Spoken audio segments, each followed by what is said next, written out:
주간 소통신문과 다큐TV가 공동으로 제작하는 익산뉴스 구독과 좋아요로 만들어지고 있습니다. 오늘도 주간 소통신문의 송승욱 기자 나와 있습니다. 송 기자 반갑습니다. 반갑습니다. 주간 소통신문 송승욱 기자입니다. 네, 오늘 주간 소통신문의 메인을 장식하고 있는 기사 어떤 게 있습니까? 내년 총선 앞두고 스케치해봤는데요. 네. 금배지 쟁취 레이스 본격 돌입이라는 타이틀 뽑아봤습니다. 아무래도 총선에 관심들이 많이 있고 오늘 보니까 지금 4+1 그 선거법 관련해갖고 네. 합의를 이뤘다 이런 내용들이 지금 여의도에서는 전해지고 있거든요. 익산 지역의 이야기니까 우리 기사 내용 한번 점검해 보도록 하죠. 네, 뭐 일단은 그 패스트트랙 타고 있는 선거법 개정안 국회에서 아직까지는 불투명하다고 저는 생각을 하고 있습니다. 네, 예. 언제가 될지도 모르겠고요. 네. 구체적으로 내용이 어떻게 될지도 아직 모르겠고 그래서 잠정적으로 익산 갑을 선거구 2개가 유지된다는 전제하에 기사를 작성을 해봤습니다. 갑을 하면은 이제 갑의 이춘석 의원이 3선에서 4선을 달성할 것이냐, 그렇죠. 아니면 을에서 조배숙 의원이 다시 재당선을 할 것이냐, 이게 지금 큰 관심사인 걸로 알고 있는데. 아무래도 두 분 다 각 정당 중진 의원들이신데요. 네. 이춘석 의원은 3선에서 4선, 네. 조배숙 의원은 4선에서 5선 고지를 내다보고 있습니다. 이 현역들의 아성을 신예들 그리고 다른 후보들이 넘어설 수 있을 것인가, 이 부분이 아무래도 그렇죠. 시민들의 관심이 집중되고 있는 부분이라고 할 수 있겠습니다. 그러면 이제 먼저 갑에서 이춘석 의원의 아성을 깨려고 나온 예비 후보들 누가 있습니까? 일단 민주당에서는 김수홍 예비후보가 등록을 마쳤고요. 네. 민중당 전권희 예비후보, 네. 그리고 아직 예비후보 등록은 하지 않았지만 대한신당 고상진 대변인, 그리고 현재 당적을 갖고 있지 않은 네. 전정희 전 국회의원 정도가 물망에 올라 있습니다. 네. 그분들에 대한 이야기가 조금 나와줬으면 좋겠는데요. 을로 넘어가기 전에. 예, 그러면 간단하게 짚고 넘어가겠습니다. 네. 일단은 복수 후보를 낸 더불어민주당 네. 경선에 아무래도 많은 관심이 모아지고 있고요. 네, 그렇겠죠.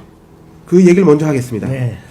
현재는 현역 이춘석 의원과 김수홍 예비 후보 간의 경선이 이뤄질 것으로 관측이 되고 있는데요. 네, 두 분 다 나름의 경쟁을 갖추고 있어서 네. 굉장히 재미있는 경선이 되지 않을까 예상이 되고 있습니다. 네. 현역 이춘석 의원은 뭐 3선 10여 년 동안 지역에서 의정활동을 펼치면서 네. 여러 가지 일들을 해왔습니다. 네. 매년 뭐 국가예산 확보는 물론이고요. 신성장 동력 유치, 그리고 지역 정치권을 대표하는 인물로서 중앙에 지방의 목소리를 전달하는 역할들을 해왔다는 평가를 받고 있습니다. 네, 거기에 비해서 또 김수홍 전 국회 사무처 차장. 네. 예, 차관급이죠. 예, 그 그렇습니다. 정도면. 예. 김수홍 차관, 전 차관, 그냥 편하게 전 차관이라고 하겠습니다. 네. 전 차관 같은 경우도 장점이 있을 것 같은데요. 그러니까 이런 아성에 지금 도전하겠다 하고 나온 거 아니겠습니까? 네, 그렇습니다. 뭐 기본적으로 전문성을 갖추고 있고요. 예. 국회에서 30여 년 공직 생활을 하면서 예산 분야에서는 굉장히 전문성을 갖추고 있다는, 예산 통이다, 네. 이런 평가를 받고 있고요.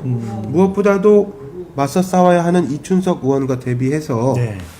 이춘석 의원이 굉장히 현역 프리미엄을 안고 있지만 네. 반면에 시민들의 피로도가 분명히 있는 게 사실이거든요. 그렇죠, 그렇죠. 그런 측면에서 정치 신예로서의 참신성이 좀 대비되는 부분이 아닌가 합니다. 네.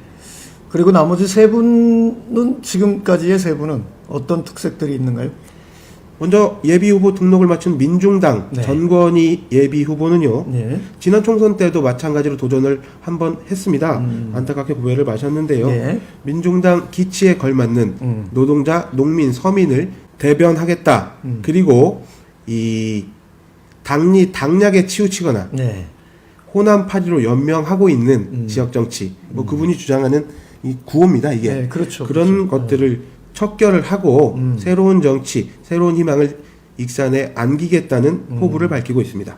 그러면 이제 아직 예비 후보 등록이 안 됐던 지금 고상진 대한신당이죠. 네. 고상진 씨 같은 경우에는 뭐 어떤 이야기들이 좀 나오고 있습니까? 대한신당이 정식으로 정당 등록을 하지 않았거든요. 예, 예, 그렇죠. 그래서 유성엽 의원을 비롯한 국회의원들이 당적을 무소속으로 되어 있습니다. 가칭 대한신당, 현시당 대한신당으로 통칭하겠습니다. 예, 예. 대한신당 대변인을 맡고 있는 고상진 대변인은 예, 예. 역시 지난 총선에서 익산 갑 지역구에 도전을 한 바 있습니다. 네. 40대 기술원, 젊은 정치를 예. 내세우고 있는데요. 역시 젊고 신선한 새로운 지역의 새바람을 불어넣겠다 네. 이렇게 치로 내걸고 이번 선거에 도전할 것으로 보입니다. 네. 우리 전정희 전 의원은 어떻습니까? 전정희 의원이야말로 사실 드릴 말씀이 많은데요. 간단하게 네. 말씀을 드리면 이 지난 총선에서 민주당 당적을 가지고 있다가 예. 탈당을 감행을 하고 국민의당에서 경선을 치렀지 않습니까? 그렇죠, 그렇죠. 당시에 조배수 후보에게 안타깝게 패배를 해서 지금은 그 이후에 당적을 가지지 않고 야인으로 돌아간 상태입니다. 예. 한동안 지역을 누비면서 익산 갑 쪽으로 제도를 하지 않겠느냐라는 전망들이 줄을 잃었고요. 지금도 그런 관측들이 유효한 상태라고 보여집니다. 아, 예. 그럼 이제 을 지역 소식을 좀 한번 다뤄볼까요? 네. 을 지역구 역시 복수 후보를 내고 있는 더불어민주당 경선에 관심이 모아지고 있습니다. 네. 누구누구 나왔습니까? 당초에는 청와대 정무수석 출신의 한병도 예비 후보가 네. 경선을 치르지 않고 본선에 직행하지 않겠느냐 네. 하는 관측들이 줄을 이뤘는데요. 그런 상황 속에서 김성중 예비 후보가 네. 등록을 마치면서 치열한 경쟁을 예고하고 있습니다. 아, 그렇습니까? 그 두 분에 대한 특색이 있다고 그러면 어떤 게 있습니까? 아무래도 한병도 예비 후보 같은 경우에는요. 예. 기존의 국회의원으로서 활동을 하고 있다가 지역구를 갑에서 을로 옮겼죠. 예. 옮기고 한 차례 고배를 마신 이력이 있고요. 예. 그 이후에 문재인 대통령 부름을 받아서 청와대에서 여러 가지 활동을 했습니다. 예, 예. 최근에 지역에 다시 내려와서 텃밭 다지기를 하고 있는 모습인데요. 굉장히 유력한 후보다라는 것들이 지역 정가의 줄을 이룬 분석이었는데 최근에 다소 악재라고 할 수 있는 부분을 맞이했습니다. 뭐냐면요. 이 중앙발 기사들이 연이어 터지고 있는데요. 네, 그러니까 청와대 말입니다. 재직 시절에 울산시장 관련해서 이 지방선거에 개입하지 않았느냐 하는 의혹들입니다. 네, 아직 뭐 특별하게 그게 밝혀진 건 아니니까 예. 예, 거기까지만 좀 우리가 얘기를 하는 게 좋을 것 같고요. 네. 예, 그냥 한병도 전 수석 그러니까 을 지역위원장하고 이제 소위 말하는 맞짱을 뜨려고 나온 김성중 대표 어떤 분입니까? 김성중 예비 후보는 지난 지방선거에서 네. 총선이 아니라 지방선거에서 익산시장에 도전한 바 있습니다. 네. 익산 경찰서장으로 재직하다가 명예퇴직을 하고 네. 정치판에 뛰어들었고요. 예. 기본적으로 굉장히 원만한 대인관계와 이 편안한 스킨십이 장점으로 꼽히고 있고요. 예, 예. 지금 현재는 익산 성장 포럼 대표 그리고 행정사로서 활동하면서 지역의 목소리를 듣고 있습니다. 아, 그렇습니까? 자, 다음 실질적으로 지금 그 익산 을의 국회의원인 조배숙 의원과 네. 그다음에 또 같이 도전장을 낸 분이 또 한 분 계시죠. 그렇습니다. 사실은 본선만을 두고 보자면 익산을이 보다 치열하지 않을까 저는 조심스럽게 생각을 하는데요. 예. 그게 이 굉장히 만만치 않은 경쟁을 갖춘 후보들을 각 당에서 낼 것으로 보여지기 때문입니다. 예. 민주당에서는 앞서 말씀드린 두 분 중에 한 분이 본선에 나올 것으로 보이고요. 예. 현역인 조배숙 의원, 민주평화당 원내대표를 맡고 있는데요. 네, 그렇죠. 예.